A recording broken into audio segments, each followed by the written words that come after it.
অমুসলিমরাও যদি কোরআনের কথা শুনে অমুসলিমদের অন্তরটারেও ঠান্ডা করে দেয় কে? আপনারা মিশরের কারি আব্দুল বাসেদের নাম শুনেছেন? ওনাকে নিয়ে মিশরের প্রেসিডেন্ট জামাল আব্দুল নাসের একবার সোভিয়েত ইউনিয়নে গিয়েছিল, যেটাকে আমরা বর্তমানে বলি রাশিয়া। কি বলি? রাশিয়া। তৎকালীন সময় এটা ছিল সোভিয়েত ইউনিয়ন, এখন এটা হয়েছে রাশিয়া। তো রাশিয়াতে যাওয়ার পরে মিশরের প্রেসিডেন্ট জামাল আব্দুল নাসের ওনার সব প্রেসিডেন্টদেরকে রাশিয়ার প্রেসিডেন্টের কাছে পরিচয় করায় দিচ্ছে যে এটা আমার হোম মিনিস্টার, এটা আমার ফিনান্স মিনিস্টার, এটা আমার এডুকেশন মিনিস্টার, এটা এই মন্ত্রী, এটা ওই মন্ত্রী, এটা ওই মন্ত্রী। তো সব মন্ত্রীরা সুটেড বুটেড, প্যান্ট পরা, শার্ট পরা, টাই পরা, ব্লেজার পরা। কিন্তু কারি আব্দুল বাসেদ ব্লেজার পরতেন না, উনি জুব্বা পরতেন। তো রাশিয়ার প্রেসিডেন্ট বলে, আপনার এইটা আবার কোন মন্ত্রী? সব মন্ত্রীর পোশাক একরকম, এর পোশাক আরেক রকম, এটা কোন মন্ত্রী? জামাল আব্দুল নাসির বলে, এটা আমাদের কোনো মন্ত্রী নয়, এটা আমাদের দেশের কারি, এটা আমাদের দেশের কারি। রাশিয়ার প্রেসিডেন্ট বলে, কারি আবার কি? কারণ এরা কারি জিনিসটা কি এটা জানে না, এটা তারা বুঝে না। তো জামাল আব্দুল নাসির বলল যে আমাদের যে পবিত্র ধর্মগ্রন্থ আছে আল কোরআন আল করিম, এই আল কোরআন আল কারীম উনি চমৎকার করে আবৃত্তি করতে পারে, আর আমরা সেটা শুনি, আমাদের হৃদয় ঠান্ডা হয়ে যায়। তো রাশিয়ার প্রেসিডেন্ট বলে, আজকে রাতে তো আমাদের একটা পার্টি আছে, নাইট পার্টি। কি পার্টি? এখানে নৈশ ভোজ হবে, খাওয়া দাওয়া হবে, আর হবে বেলি ড্যান্স। কি হবে? রুব্বানে নাচে কোমর দুলাইয়া, এই সব মুখস্থ। তো এই বেলি ড্যান্স হবে। এই বেলি ড্যান্স আমরা দেখবার, উইস্কি খাবো, অ্যালকোহল খাবো, মদ খাবো। তো কারি আব্দুল বাসিত ইবনে আব্দুস সামাদকে রাজি করানো হলো। কারি আব্দুল বাসিত ইবনে আব্দুস সামাদ রাজি হলো। উনি গেলেন, যে হল রুমের ভেতরে বেলি ড্যান্স হয় ওখানে ওনারে বসানো হলো। সিঙ্গাররা যেখানে গান গায় ওইখানে উনি মাইক্রোফোনের সামনে বসলেন, আর আল্লাহরে বললেন, আল্লাহ, আমার গলায় যত সুর আছে, যত মেলোডি আছে, ভয়েস আছে, সব সুরকে আমি উজাড় করে দিয়ে আজকে তেলাওয়াত করব। তুমি আমার এই তেলাওয়াতের রিদম, এটার আকর্ষণ, এটার অ্যাট্রাকশন এই কমিউনিস্ট লিডারদের অন্তরের ভেতরে ঢুকিয়ে দিও। তখন রাশিয়া ছিল কমিউনিস্ট, সব কমিউনিস্ট লিডাররা বসা, সামনে হুইস্কি, রেড ওয়াইন, অ্যালকোহল, মদের গ্লাস নিয়ে বসা। তা আব্দুল বাসিত আব্দুস সামাদ চোখ বন্ধ করলেন। ওই দিনকার তেলাওয়াতটা উনি চোখ বন্ধ করে করেছিলেন। সুবহানাল্লাহ পড়েন। উনি চোখ বন্ধ করে ওনার গলায় যত সুর আল্লাহ দিয়েছে, যত সুরের ঝংকার তিনি পেয়েছেন, সব উজাড় করে উনি তেলাওয়াত শুরু করলেন, আউযু বিল্লাহি মিনাশ শাইতানির রাজিম।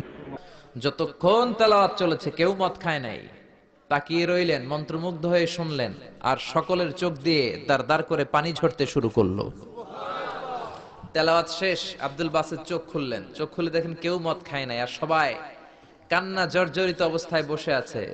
মিশরের প্রেসিডেন্ট জামাল আব্দুল নাসের কমিউনিস্ট লিডারদেরকে জিজ্ঞেস করলেন, এই যে আমাদের আবৃত্তিকার ও কোরআন থেকে আবৃত্তি করেছে, আপনারা কি এর অর্থ বুঝেছেন? তারা বলে, না বুঝি নাই। কোনো মানে বুঝেছেন? না বুঝি নাই। তো কেঁদেছেন কেন? কমিউনিস্ট লিডাররা বলে, এত চমৎকার সুরেলা সুর, এরকম গলা, এরকম ভয়েস আমরা আমাদের জীবনে শুনি নাই। এটা শুনে আমাদের হৃদয়টা ঠান্ডা হয়ে গিয়েছে। আমাদের অন্তরে অনেক জ্বালা, অনেক যন্ত্রণা, অনেক দুঃখ কষ্ট, এগুলোকে ভুলে থাকার জন্য আমরা রাতে বেলি ড্যান্স দেখি আর মদ খাই। এরকম কারি যদি আমাদের দেশে থাকতো, আমরাও প্রতি রাতে বেলি ড্যান্স না দেখে কোরআন শুনতাম। তারা কাঁদতে শুরু করেছে, কোরআনের অর্থ বুঝে নাই, মানে বুঝে নাই। কিন্তু এই বিজাতিদের কমিউনিস্ট লিডারদেরও অন্তরটারে ঠান্ডা করে দিয়েছে কে? ওই কোরআন আমাদের কাছে আছে না নাই? নাকি আব্দুল বাসেদ আরেকটা কোরআন থেকে তেলাওয়াত করেছিল? জোরে বলেন। এই কোরআনের কোনো চেঞ্জ হয়েছে? ১৫০০ বছরের এই লম্বা সময়ে কোরআনের একটা আয়াত চেঞ্জ হয়েছে? একটা শব্দ, একটা অক্ষর, একটা জের জবর পরিবর্তন হয়েছে? জোরে বলেন, হয়েছে? এই কোরআনের মতো আরেকটা বই যদি আমরা পৃথিবীর সবাই মিলে বানাতে চাই, বানানো যাবে? জোরে বলেন, যাবে? আপনারা আহমদ দিদাদের নাম শুনেছেন? জাকির নায়েকের গুরু আহমদ দিদাদ একটা বই লিখেছেন, the ultimate miracle of the holy কোরআন।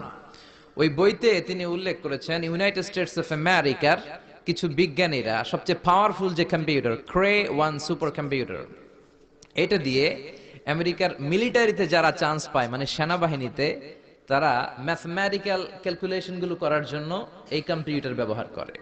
তো আমেরিকার বিজ্ঞানীরা আহমদ দিদাত তার ultimate miracle of the Holi কোরআনে বলছেন যে কম্পিউটারের সব ইনফরমেশন গুলোকে কনসাইজ করে ওই ক্রেওয়ান সুপার কম্পিউটারের মাইক্রো চিপসের ভেতর ঢুকিয়ে কমান্ড করেছে, is it possible to create a book like Quran? ও কম্পিউটার, তুমি অ্যানালাইসিস করে বলো এই কোরআনের মতো আরেকটা বই কি পৃথিবীর মানুষের বানানো সম্ভব?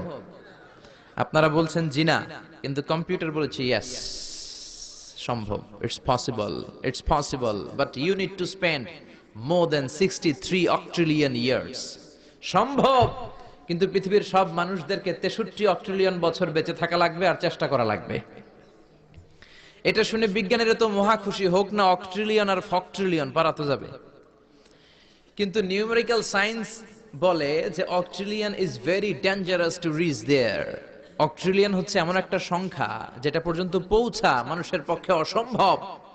সংখ্যাতাত্ত্বিক নিয়ম আমাদেরকে শেখায় যে সংখ্যা শুরু হয় একক দিয়ে, তারপরে দশক, তারপরে শতক, তারপরে সহস্র, তারপর উজুদ, তারপরে লক্ষ, তারপরে নিযুত, তারপর কোটি, তারপর মিলিয়ন, বিলিয়ন, ফিলিয়ন, জিলিয়ন, তারপরে হচ্ছে অক্ট্রিলিয়ন। সুবহানাল্লাহ কইতে বললেন না? এই 63 অক্ট্রিলিয়ন বছর আমাদের বাইসে থাকা লাগবে। আরে 63 বছরই তো আমরা হায়াত পাই না, ঠিক কি না? 63 অক্ট্রিলিয়ন বছর যদি পৃথিবীর সবগুলো মানুষ হায়াত পায় আর যদি চেষ্টা করে, তাহলে পারহ্যাপস, মেবি, সম্ভবত কোরআনের মতো আরেকটা বই বানালেও বানানো যেতে পারে। সর্বশেষ কম্পিউটারের স্ক্রিনে অ্যানালাইসিস শেষে, বিশ্লেষণ শেষে যে কথাটা এসেছে সেটা হচ্ছে it's quite impossible to create a book like Quran. পৃথিবীর মানুষগুলোর 63 অক্ট্রিলিয়ন বছর বেঁচে থাকাও সম্ভব না, কোরআনের মতো আরেকটা বইও বানানো সম্ভব না। চিল্লায় বলেন ঠিক কিনা? ওই কোরআন আমাদের হাতে আজও আছে না নাই? The greatest resource of power, the book of books, পৃথিবীর সবচেয়ে সেরা বই। এই বইয়ের কপিগুলো যদি কেউ আগুন দিয়েও জ্বালায় দেয়, আমাদের হাফেজ ভাইদের কলিজার ভেতরে কোরআন আছে না নাই?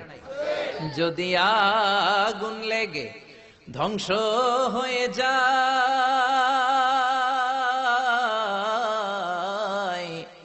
ধ্বংস হয়ে যায়, যদি আগুন লেগে যায়, পুড়ে যায় পৃথিবীর সব বইয়ের দোকান, বিশ্ব থেকে হারাবে না পবিত্র কোরআন, বিশ্ব থেকে হারাবে না পবিত্র কোরআন। পড়েন আল্লাহু আকবার।